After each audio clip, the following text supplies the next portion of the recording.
السلام علیکم ورحمۃ اللہ وبرکاتہ. نحمده ونصلي على رسوله الكريم.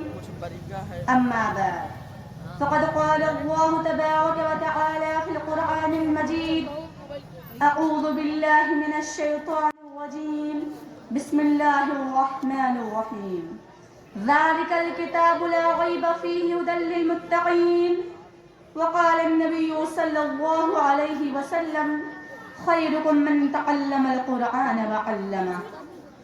الہی رونق اسلام کے سامان پیدا کر، الہی رونق اسلام کے سامان پیدا کر، دلوں میں مومن کے الفت قرآن پیدا کر. صدر محترم، اسٹیٹ رونق افروز بزرگان دین اور حاضرین جلسہ، آج کے اس محفل میں اور آج کے اس مبارک اجلاس میں میرا موضوع سخن دنیا کی سب سے پاکیزہ اور مقدس کتاب قرآن پاک ہے. ہمیں چڑھتے سورج کی طرح یقین ہے کہ اس کا ایک ایک حرف سچا اور صادق ہے. وہ قرآن پاک جس کی زبان مقدس، بیان مقدس اور جو وسعت و بلاغت کا ٹھٹھے ماں کا سمندر ہے، جس کے متعلق ارشاد ربانی ہے. قرآن وہ کتاب ہے جس کے صادق اور برحق ہونے میں کوئی شک و شبہ نہیں، اور جس کے بارے میں محسن انسانیت حضور پاک صلی اللہ علیہ وسلم نے ارشاد فرمایا کہ تم میں سب سے بہتر وہ شخص ہے جو قرآن کو سیکھے اور سکھائے. دعا کیجئے خداوند قدوس ہم سب کو قرآن پاک کی دولت سے مالا مال فرمائے. عزیزو، قرآن پاک رب ذوالجلال کی طرف سے عطا کردہ وہ حسین تحفہ ہے کہ جس نے 23 برس کی قلیل مدت میں پورے عالم میں وہ انقلاب برپا کر دیا کہ بڑے سے بڑے فصحاء، بلغاء، ادباء اور شعراء حیران و شگفت رہ گئے، جس کی آیتوں کو سن کر پتھر دل موم ہو گئے. حضرات، قرآن کریم عظیم برکت اور سعادت ہے جو روح خدا بندی ہے، معدن حیات اور سرچشمے زندگی ہے. وہ عرب قوم جو پشتہا پشت سے مردہ چلی آ رہی تھی، دنیا جس کو ذلیل اور حقیر جانتی تھی. کوئی ان کو اونٹ کی مینگنیوں میں کھیلنے والا سمجھتا، کوئی ان کو جہلاء عرب کا خطاب دیتا، کوئی ان کو جاہلین مکہ کہتا. لیکن جب قرآن آیا تو جن کا نام جہلاء عرب تھا صحابہ اکرام ہو گیا، جن کو نفرت سے یاد کیا جاتا تھا ان کو رضی اللہ عنہم ورضوا عنہ کا اعزاز ملا. جس زمانے کا نام جاہلیت تھا اس کا نام خیر القرون ہو گیا. وہ مردہ قوم جو کروٹ نہیں لے سکتی تھی، طاقت اور قوت سے لیس ہو گئی، جس نے کیسر و کسریٰ کا غرور خاک میں ملا دیا، بڑی بڑی سلطنتوں اور حکومتوں کا تخت الٹ دیا. مگر افسوس افسوس، ہم نے قرآن کے دامن مقدس کو ترک کر دیا، ہم نے اس کی پاکیزہ تعلیمات کو بھلا دیا.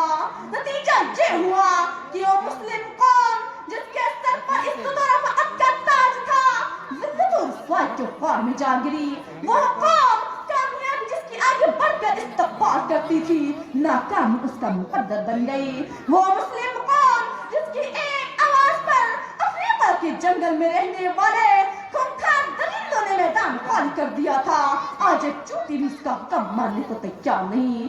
وہ قوم جن پر کبھی تاریخ نازا تھی آج ماتم گناہ ہے. وہ قوم جس کی ماضی روشن اور تابناک تھی، حال مستقبل اس کا تاریخ ہے. مسلمانوں، سمجھو اور ہوشیار ہو جاؤ، غفلت کا پردہ چاک کرو، قرآن پاک سے وابستہ ہو جاؤ، ان میں یاد رکھو تاریخ ہمیں کبھی معاف نہیں کرے گی.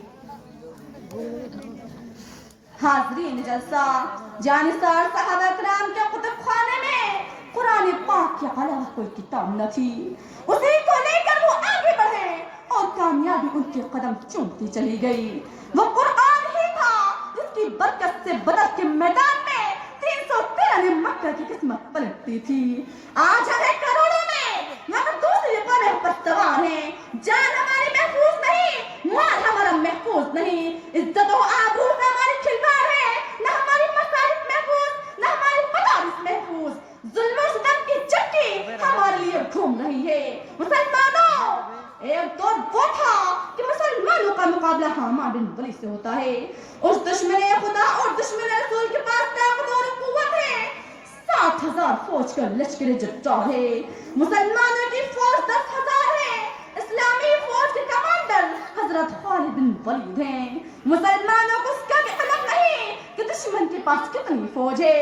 مشورہ ہوتا ہے، خالد بن ولید سے کہا جاتا ہے کہ آپ 300 آدمی لے کر جائیں اور پتہ لگائیں کہ دشمن کی فوج کہاں ہے، اس کی تعداد کتنی ہے اور اس کے پاس سامان کیا ہے۔ صحابہ رسول صلی اللہ علیہ وسلم کی ایمانی قوت دیکھیے، فرماتے ہیں کہ 300 کی ضرورت نہیں، میرے ساتھ صرف 30 آدمی کافی ہیں۔ صحابہ عرض کرتے ہیں کہ آپ کی ایمانی قوت یا آپ کو مبارک ہو، مگر دنیا درد اسباب ہے، 30 آدمی کچھ نہیں، کم از کم آپ 60 آدمی لے جاؤ۔ چنانچہ 30 آدمیوں پر اضافہ کر دیا گیا۔ اسلامی فوج کے مختصر سا قافلہ آگے بڑھا۔ چند میل کے فاصلے پر معلوم ہوتا ہے کہ وہاں دشمن کا لشکر ہے، اس کی تعداد 60,000 ہے۔ خالد بن ولید کی ایمان حرارت جوش میں آئی، فرمایا کہ دشمن کا لشکر سامنے ہے، میری رائے ہے کہ ادھر منتظر صحابہ کرام کو اطلاع کی ضرورت نہیں، ان سے مقابلے کے لیے تو ہم کافی ہیں۔ سب نے اب زبان ہو کر کہا کہ ہمیں شوق شہادت ہے، اور جب شہادت سامنے ہے تو دشمن کی کثرت و تعداد کی پرواہ کیا۔ اسلامی فوج کا مجاہد اعظم سب بناتا ہے، دوسری طرف 60,000 کا لشکر ہے۔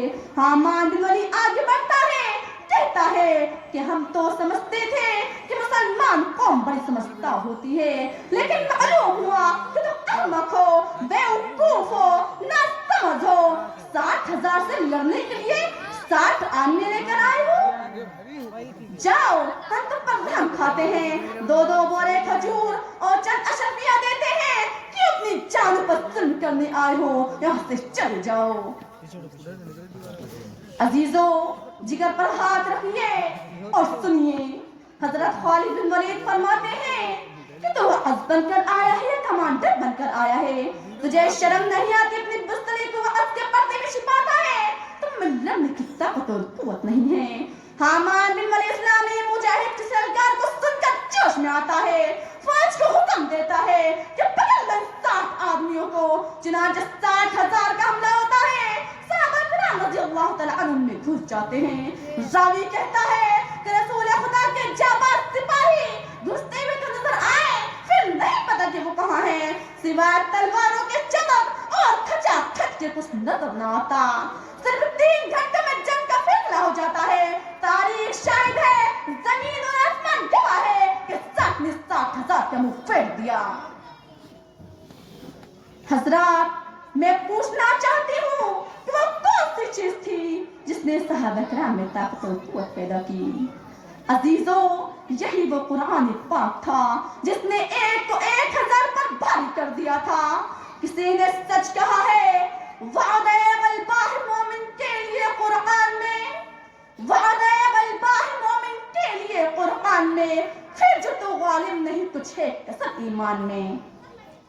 محترم حضرات، اگر ہم ماضی کی طرح حال مستقبل کو روشن اور تابناک بنانا چاہتے ہیں تو ہمیں قرآن پاک سے وسنا ہونا ہوگا، اسے سینے سے لگانا ہوگا، اور اگر ہم چاہتے ہیں کہ دنیا کے ساتھ ساتھ ہماری آخرت بھی سنور جائے تو اس کی تعلیمات پر عمل کرنا ہوگا۔ خدا نخواستہ آج ہم نے اپنے بچوں کو 2 پیسوں کے لالچ میں دین سے دور رکھا، ہماری نظر اخروی نعمتوں کے بجائے دنیاوی ڈگریوں پر رہی، تو یاد رکھیے خدا کے ہاں جواب دینا ہوگا۔ اب میں اسی شعر کے ساتھ میں اپنی تقریر کو ختم کرتی ہوں۔ مسلمانوں، اٹھو قرآن کی دعوت کو پھیلاؤ، مسلمانوں اٹھو قرآن کی دعوت کو پھیلاؤ، جہاں نے بے عما کو عافیت کے راز سمجھاؤ۔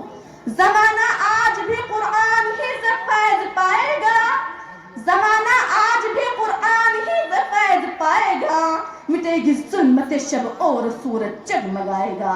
السلام علیکم ورحمۃ اللہ وبرکاتہ۔ ماشاءاللہ، بہت بہترین تقریر پیش